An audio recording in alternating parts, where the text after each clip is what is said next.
Hello everyone. Welcome students in subject biology standard 11th. In this in today's video we are going to discuss here about syllabus of biology. Here in Maharashtra State Bureau of Textbook Production and Curriculum Research Pune, in Maharashtra State Board, there are in 11th biology, there are here the content of the syllabus are, there are 16 topics which are in front of you. That are, first one is a living world, that is a first topic, the name is living world. Second one is a systematics of living organism. Third kingdom plantae. Fourth kingdom animalia. Fifth cell structure and organization. Sixth biomolecules. Seventh topic cell division. Eighth plant tissues and anatomy.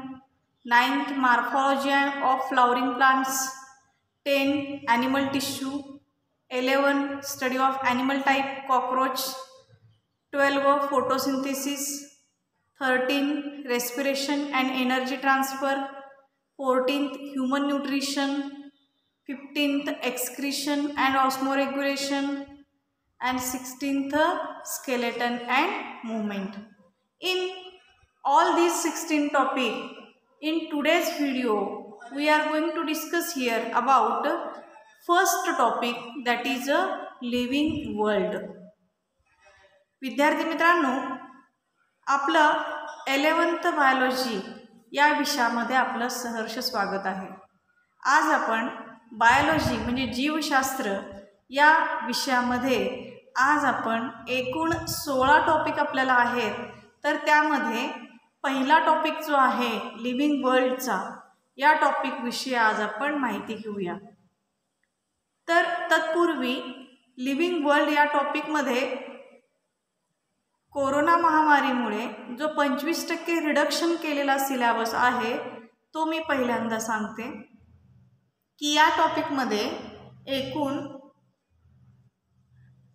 1.1 हा जो point आहे आपल्याला समोर दिसतोय, basic principles of life, हा point म्हणजेच आहे. आणि याच्यानंतर आपण जर पाहिलं तर 1.2 हार्बॅरियमचा जो पॉइंट आहे, हार्बॅरियम म्हणजे हा पॉइंट जो आहे तो 25 रेड्युस्ड सिलेबसमध्ये वगळलेला आहे, म्हणजे कमी केलेला आहे. यानंतर 1.3 जो आहे बोटॅनिकल गार्डन, हा बोटॅनिकल गार्डन सुद्धा हा पॉइंट सुद्धा कमी केलेला आहे, म्हणजे वगळण्यात आलेला आहे. यानंतर पुढे जो भाग आहे 1.3 झाला. 1.4 म्युझियम, हा कन्सेप्ट जो आहे म्युझियमचा जो कन्सेप्ट आहे 1.3 म्युझियम, हा भाग सुद्धा कमी करण्यात आलेला आहे, म्हणजे हा पूर्ण भाग म्युझियमचा कमी करण्यात आलेला आहे. आणि यानंतर 1.5 झूलॉजिकल पार्क, हा सुद्धा घटक कमी करण्यात आलेला आहे सिलेबसमधून, म्हणजे 25% भाग जो वगळण्यात आलेला आहे त्यातून हा पार्ट देखील कमी करण्यात आलेला आहे. यानंतर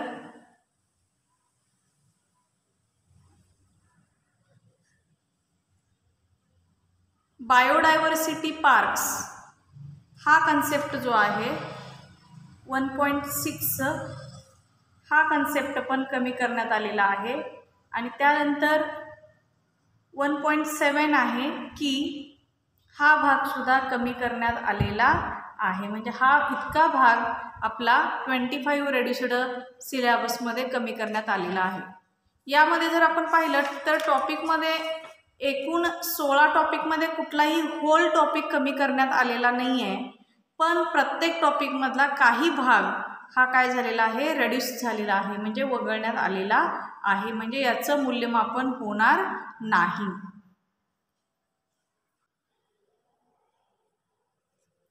तत्पूर्वी आज आपण जो इंट्रोडक्टरी पार्ट आहे म्हणजे ह्याच्यामध्ये 1.1चा जो पॉइंट आहे त्याविषयी आपण आता माहिती घेऊया. हिअर कॅन यू रिकॉल मध्ये काही प्रश्न विचारलेत. What is the difference between living and non living, म्हणजे सजीव आणि निर्जीव यातला फरक काय आहे. विद्यार्थी मित्रांनो, आपण सहज बघता आपल्याला माहीत आहे सजीवांमध्ये लिव्हिंग म्हणजे सजीव, नॉन लिव्हिंग म्हणजे निर्जीव. तर यांच्यामध्ये काय फरक आहे. In living organisms they have metabolism process, then catabolism process, birth, death. These processes respond to stimuli. These processes, life processes are occurred in living organism, and in non-living organism these process birth, death, respiration, excretion, these life processes do not occur. Then second question, enlist the characters of living organism. तर living ऑर्गॅनिझमचे characteristic लिहा. सजीवांचे गुणधर्म, तर सजीवांचे आपण वेगवेगळे गुणधर्म लिहू शकतो की सजीवांचे म्हणजे living organism. Here living all living organisms can respire, all living organisms can locomote from one place to another place. Then living organisms excrete the nitrogenous waste material. Living organisms can give response to external stimuli.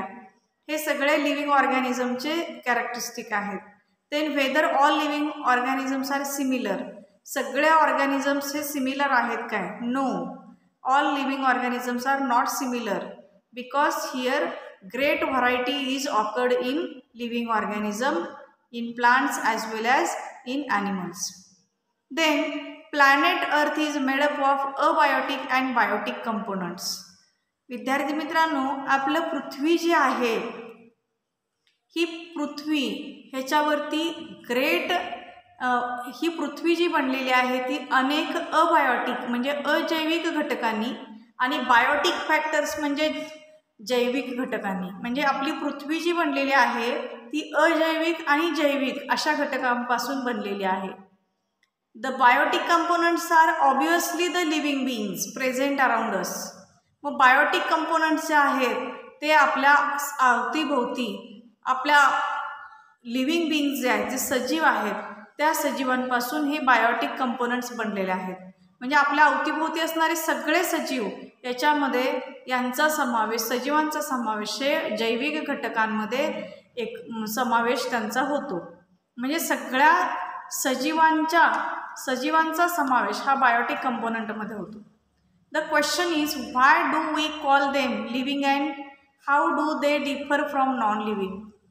म्हणजे इथं असा प्रश्न तयार होतो की आपण त्यांना living आणि लिव्हिंग असं का म्हणतो. How do they differ from non living, आणि ते नॉन लिव्हिंग पासून म्हणजेच निर्जीव घटकांपासून ते कसे वेगळे आहेत.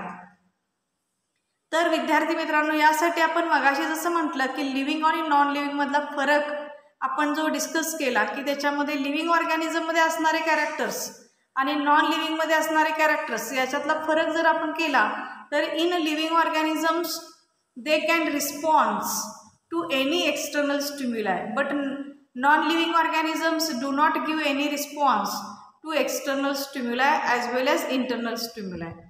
Then living organisms can locomote from one place to another, but non living objects cannot locomote from one place to another. Then living organisms can have growth and developmental processes, but non-living objects do not have growth and as well as developmental processes. Then in living organisms respiration, circulation, digestion, excretion, control and coordination, all life processes, birth and death, all life processes are occur in living organisms, but in non-living organisms these life processes do not occur. Therefore, in all these points, after all, we are going to discuss here about details of basic principles of life. Here in this chapter, first chapter, next point is a 1.1. Here basic principles of life म्हणजे लाईफमधले सजीवांमधले basic principle म्हणजे मूलभूत तत्व जी आहेत त्याचा आता आपण इथं अभ्यास करणार आहोत. बेसिक प्रिन्सिपल्स ऑफ लाईफमध्ये पहिला घटक आहे म्हणजे सजीवांमध्ये दिसून येणारे मूलभूत तत्व जे आहेत त्यातलं पहिलं तत्व असं आहे, the living being once produced or born has to survive. प्रत्येक सजीव जेव्हा तो जन्मतो म्हणजे तो जन्म घेतो तेव्हा तो जन्म घेतो आणि त्यानंतरच तो जगायला म्हणजे जगतो. म्हणजे the living being once produced, तो जन्म घेतल्यानंतर तो जगण्यासाठी एबल असतो म्हणजे जगू शकतो फॉर सर्वायवल, आणि त्याला जगण्यासाठी इट नीड्स एनर्जी. प्रत्येक लिव्हिंग ऑर्गॅनिझमला जगण्यासाठी एनर्जीची आवश्यकता आहे. एनर्जी म्हणजे ऊर्जा. अँड मेनी केमिकल मॉलिक्युल्स, आणि यासाठी त्याला अनेक केमिकल म्हणजे रासायनिक घटकांची आवश्यकता असते, केमिकल मॉलिक्युल्सची आवश्यकता असते. For energy it has to perform metabolism, आणि त्या एनर्जीसाठी त्याच्या शरीरामध्ये मेटाबॉलिझमची प्रोसेस होते म्हणजे चयापचयाची प्रक्रिया घडून येते. Here metabolism is a breaking of molecules. Metabolism जे आहे त्या मेटाबॉलिझममध्ये एकूण 2 प्रोसेसेस होत असतात. एक मेटाबॉलिझममध्ये कॅटाबॉलिझम आणि ॲनाबॉलिझम. हिअर कॅटाबॉलिझम जे आहे म्हणजेच ब्रेकिंग ऑफ मॉलिक्यूल म्हणजे कुठलाही मॉलिक्यूल ब्रेक होणे म्हणजे कॅटाबॉलिझम, आणि making of a new molecule आणि त्याच्यापासून नवीन मॉलिक्यूल तयार होणे म्हणजे ॲनाबॉलिझम. आणि म्हणून मेटाबॉलिझममध्ये कॅटाबॉलिझम आणि ॲनाबॉलिझम या 2 प्रोसेसेसद्वारे प्रत्येक लिव्हिंग ऑर्गॅनिझममध्ये मेटाबॉलिझमची प्रोसेस पूर्ण होत असते. विद्यार्थी मित्रांनो लक्षात घ्या, मेटाबॉलिझमची प्रोसेस झाली की मेटाबॉलिझममधूनच आपल्याला एनर्जी मिळत असते. म्हणजे मेटाबॉलिझमची प्रोसेस जी आहे त्याच्यातून एनर्जी प्रोडक्शन होते. एनर्जी प्रोडक्शन म्हणजेच ATP प्रोडक्शन होते, आणि ATP मिळाले की लाईफ प्रोसेसेस पूर्ण होण्यासाठी याची मदत होत असते. Then next basic principle of life is from birth onwards. जन्म झाल्यानंतर त्याच्या पुढे organisms show tendency of growth. Organism काय दाखवतात? Tendency of growth. ग्रोथ म्हणजे ते ऑर्गॅनिझमची ग्रोथ म्हणजे वाढ आणि विकास.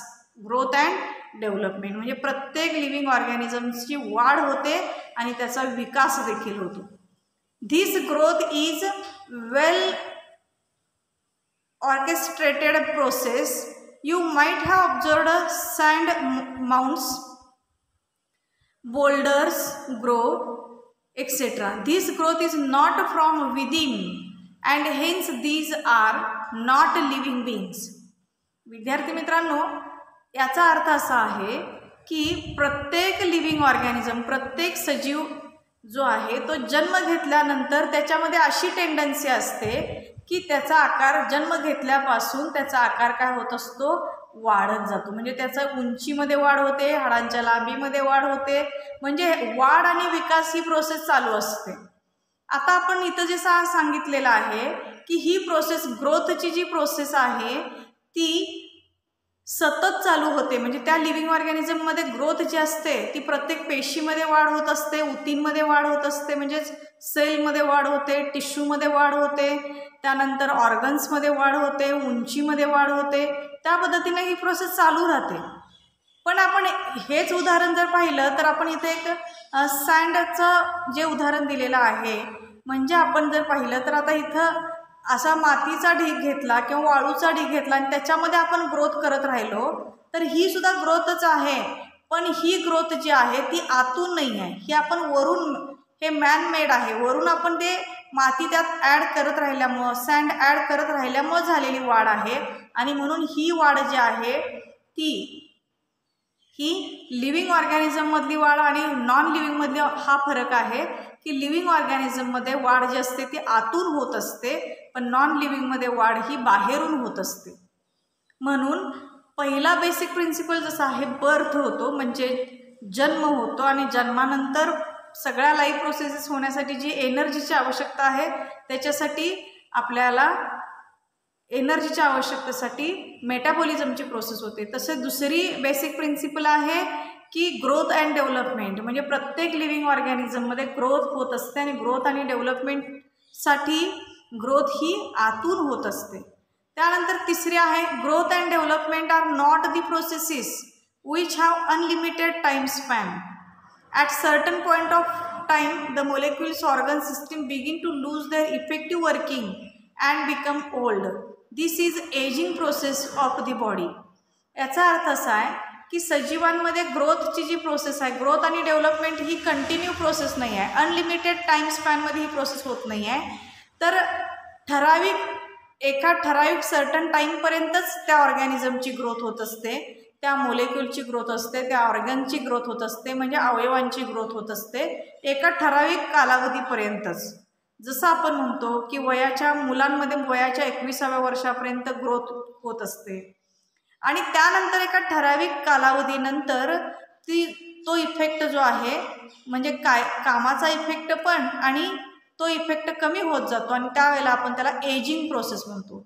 एजिंग प्रोसेस म्हणजे एका ठराविक कालावधीपर्यंत शरीराची वाढ होते आणि त्यानंतर ही वाढ जी आहे ती हळूहळू काय होते, कमी कमी होत जाते आणि त्यामुळे त्याच्या पुढे ग्रोथ होत नाही आणि त्यामुळे ही प्रोसेस जी आहे एजिंगची प्रोसेस म्हणतो आपण याला. म्हणजे हळूहळू वय वाढेल तसेच पूर्णपणे ग्रोथची प्रोसेस काय होते, हळूहळू थांबते. त्यानंतर लाईफ हॅज, चौथं गुणधर्म असा आहे, life has to continue, hence the organism tries to produce a young one like itself.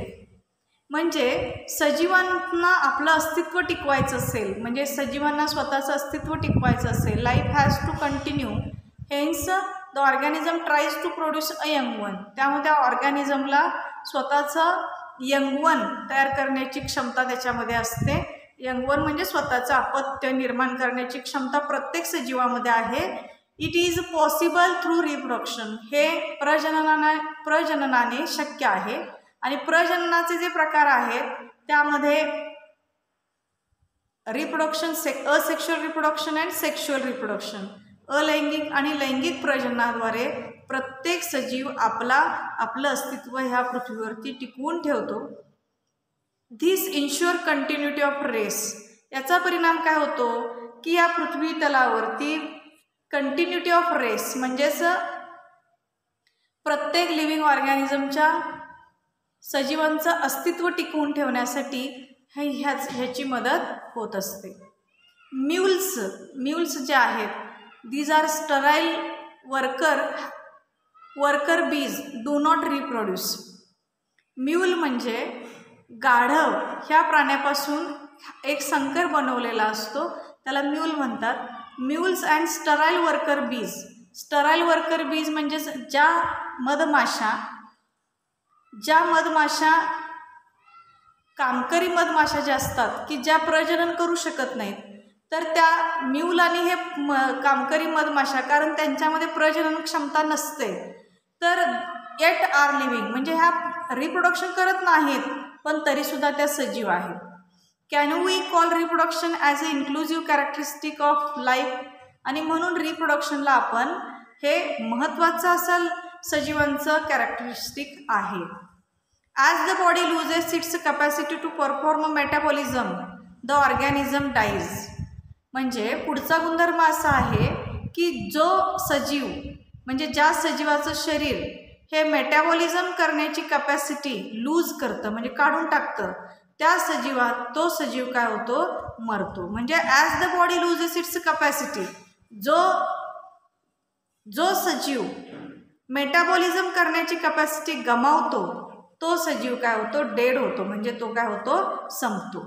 आणि त्यानंतर नेक्स्ट कन्सेप्ट आहे any living being responds to thermal, chemical और biological changes in the surrounding. Responsiveness or irritability is a unique property of living beings.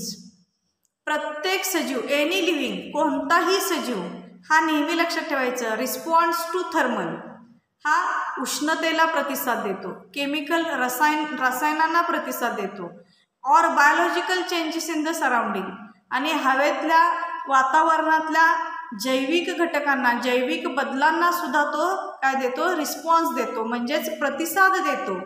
आणि म्हणून रिस्पॉन्सिव्हनेस or इरिटॅबिलिटी म्हणजेच प्रतिसाद देण्याच्या ह्या क्षमतेला, प्रतिसाद देण्याच्या ह्या कृतीला आपण लिव्हिंग ऑर्गॅनिझमचं एक महत्त्वाची प्रॉपर्टी म्हणू शकतो. It is a unique property of living beings. म्हणजे प्रत्येक सजीव आणि निर्जीव यातला फरक ओळखताना हा मुख्य फरक आहे की प्रत्येक सजीव हा उष्णतेला किंवा रासायनिक किंवा जैविक बदलांना, हवेतल्या वातावरणातल्या जैविक बदलांना रिस्पॉन्स देतात, प्रतिसाद देतात. हा सजीवांचा एक मुख्य गुणधर्म आहे. देन नेक्स्ट इज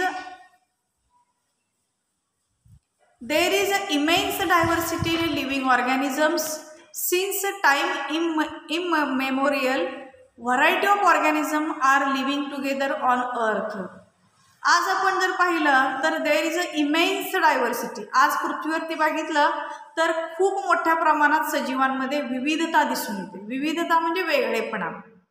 आणि इमेन्स डायव्हर्सिटी आपल्या म्हणजे पुष्कळ मोठ्या प्रमाणात इथं डायव्हर्सिटी आपल्याला दिसून येते. Since time immemorial variety of organism are living together on earth. आणि जसजसा हा काळ जाईल तसतसं आपल्याला लक्षात येतं की अनेक प्रकारच्या, अनेक व्हरायटीचे लिव्हिंग ऑर्गॅनिझम्स म्हणजे सजीव हे ह्या पृथ्वीवरती एकत्र राहत आहेत.